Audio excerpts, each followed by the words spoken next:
Nakakaawa talaga ang mga batang ito. Mula sa kapanganakan, sila ay natag ng mga numero ng mga sundalo at ipinadala sa mga kampo ng militar sa pagtahol sa isang malaimpyernong buhay. Sa edad na 6, napilitan silang panoorin ang mga away sa pagitan ng mga ligaw na boars at pangangaso ng mga aso.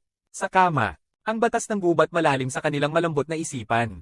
Sa edad na 9, kinailangan nilang kumpletuhin ang mga komplikadong pagsubok sa katalinuhan. Sa loob ng 30 segundo, sa edad na 12, sila ay sumailalim sa matinding pisikal na pagsasanay. Araw-araw. At para sa mga batang iyon, na nahuli dahil sa mahinang pisikal na kondisyon, hindi magpapakita ng awa ang kanilang mga nakatataas, at patayin sila sa lugar gamit ang baril.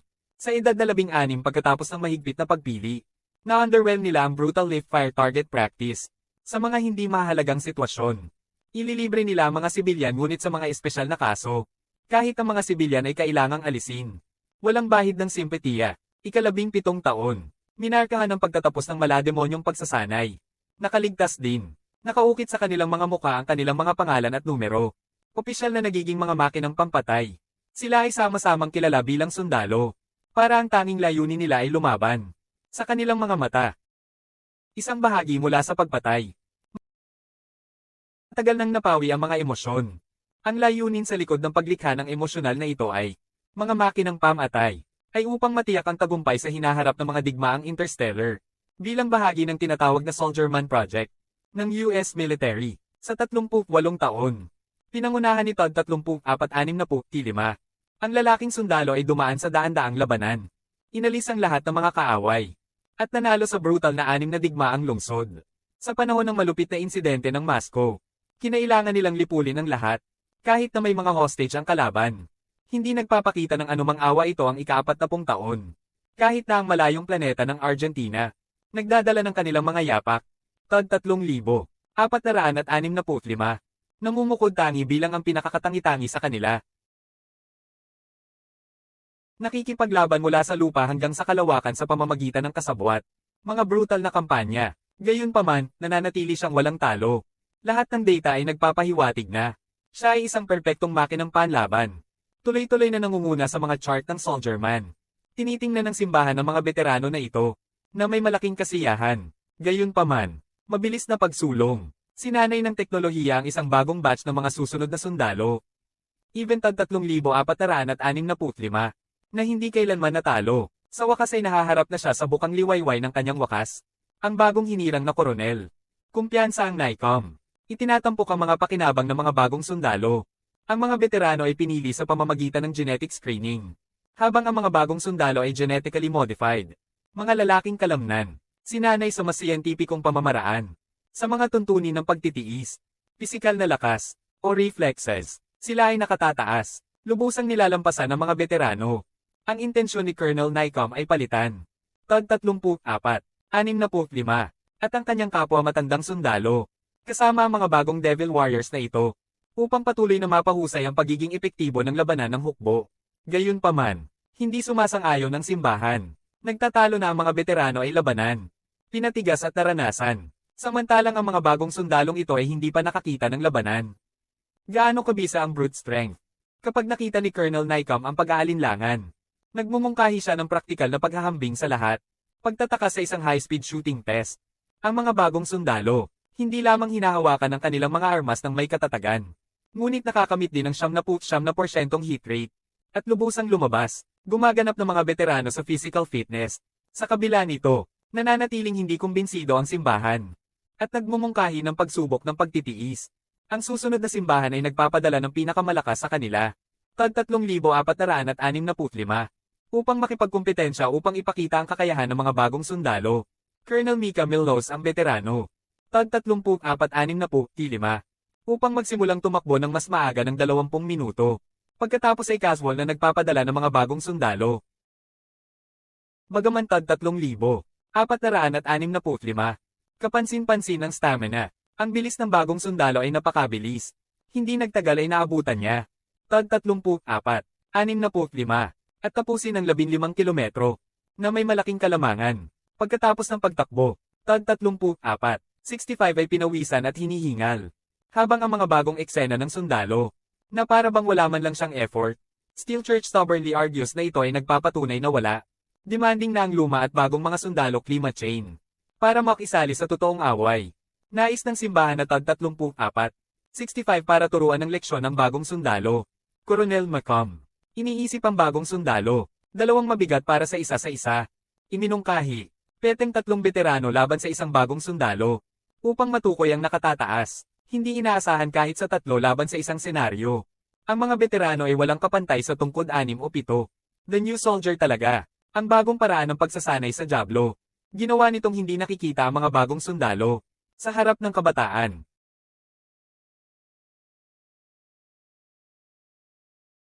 At malakas na pangangatawa ng mga bagong sundalo. Ang mga veterano ay ganap na outclass sa bawat aspeto. Pagkatapos ng paghaharap, isang veterano ang nahulog mula sa taas at namatay sa lugar. Isa pang veterano ang nahulog at hindi nawala ng malay. Habang TOD 34, 65 ang naiwang malubhang na sugatan. Halos buhay.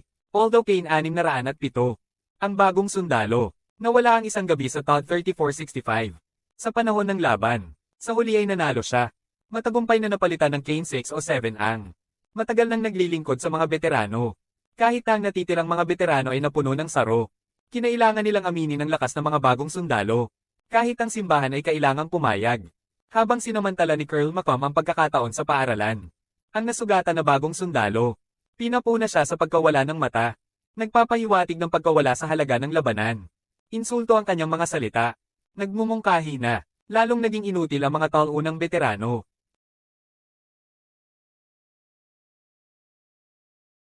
Pagkatapos ay binaril niya ang walang malay na veterano. At idineklara ang 3 bilang aksidenteng pagkamatay. TOD 3465. Napagkakamalang patay dahil sa kanyang kawalan ng malay. Makitid na nakatakas sa kamatayan. Kasunod nito, sila ay itinapon ng gobyerno bilang basura. Ipinadala sa isang malayong planeta. Ipinalaglag ang spaceship sa pagtatapon ng basura. Ang planetang ito, kilala bilang planeta ng basura. Ipakita ang hinaharap na sangkatauhan. Kakayahang italaga ang isang buong planeta sa basura. Pagtatapon. Gayunpaman, ang malubhang nasugatan TOD 34, 65 biglang nagising. Nakatingin sa paligid sa mga bangkay ng dalawa niyang kasama. At ang kanyang paligid. Sandaling nalilito sa kanyang sitwasyon. Biglang tumunog ang isang piercing alarm. Habang binubuksan ang mga pinto ng garbage transport ship. At TOD 3465, kasama ang kanyang mga kasamahan. Ay itinapon sa planeta na parang basura. The first time TOD 3465 nakakita ng babae. Tinitigan siya nito kasama ang isang matako na bading. Ang babae. Ramdam ang titig niya. Hindi naman nagalit bagkus ay ibinaba ni Shiley ang kanyang ulo. Gayunpaman, hindi niya namalayan na ang lalaking ito ay walang nakitang magandang babae. Sa loob ng 40 taon. TOD 3465. Isang nangungunang sundalo na nakipaglaban sa maraming digmaan sa kalawakan. Ay sumailalim sa indoktrinasyon ng militar ng distrito. Mula sa murang edad. With his only purpose in life ay ang lumaban. Sa kabila ng pagkamit ng mga parangal sa mga cowboy at pagharap sa kamatayan. Maraming beses, sa panahon ng serbisyo, ipinapakita ng organisasyon upang magpatibay ng mga bagong genetic na teknolohiya upang lumikha ng isang batch ng pagbutihin. Mga bagong sundalo, pisikal na mas mataas kaysa sa kanyang henerasyon ng mga veterano, humahantong sa walang awa na pag-aalis. Sila ay inabandona ng organisasyong militar ng imperyo. Nagsilbi sila, kasama ang kanilang buhay at kamatayan. Itinuring na kinahinatnan na itinapon sa planeta ng basura. Parang space debris. Ito ay isang malupit na pagyurak at insulto sa sangkatauhan. Buti na lang TOD 3465. 5 ang mahimalang nakaligtas. Tahimik na pinagmamasdan ng papaalis na barko. Napuno siya ng puot. Pinilit pa ring harapin ang kanyang bagong realidad.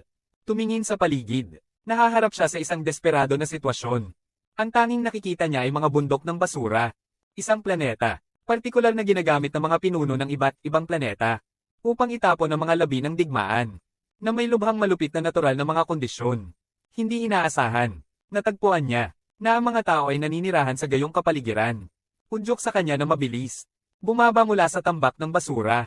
Mag-imbestiga. Sa malayo, may isang scrap giant spaceship na may bakod na lubad na patungo dito. Pinagmamasdan ng malubhang nasirang kapaligiran sa kanyang paligid. At isang paparating na sandstorm. TOD 3465. Ang gawain ng media ay upang malaman kung paano mabuhay. Mahigpit siyang kumapit sa bakod na nasa harapan niya. Bilang isang bagyong pawis, may dalang hangin sa mundo ng buhangin. Dugo ang kanyang mga kamay dahil sa sobrang paghawak ng depensa. Ngunit sa kanyang pambihirang pisikal na kondisyon. Tag 34, 65 ang nakakapagtiis sa pagsubok. Matapos makaligtas sa nakakatakot na bagyo. Tag 34, 65 ang maingat na sumunod sa bakod pasulong. Napagtatanto, ito ay sadyang inilagay upang gabayan ng mga tao. Sa pamamagitan ng mga sandstorm. Pagkatapos ay dumating sa isang night shift graveyard. Itinayo mula sa basura. Nagpapahiwatig ng mga palatandaan ng presensya ng tao sa unahan. Pagpasok sa spaceship. Tag 34, 65. Natagpuan ang kahawig ng isang lihim na kampo sa ilalim ng lupa. Kung saan may nakita siyang ilang tao. Ang mga taon ng labanan ay naging lubhang maingat sa kanya. Hidak daw ng especially iya sa kanya ngunit isang biglaang bugso ng hangin. Nahuli siya ng hangin. Dahilan para mahulog siya ng husto mula sa bato. Mga hakbang sa lupa. Nang walang anumang proteksyon. Lumala ang kanyang mga sugat. At nagluwa siya ng dugo bago nawala ng malay.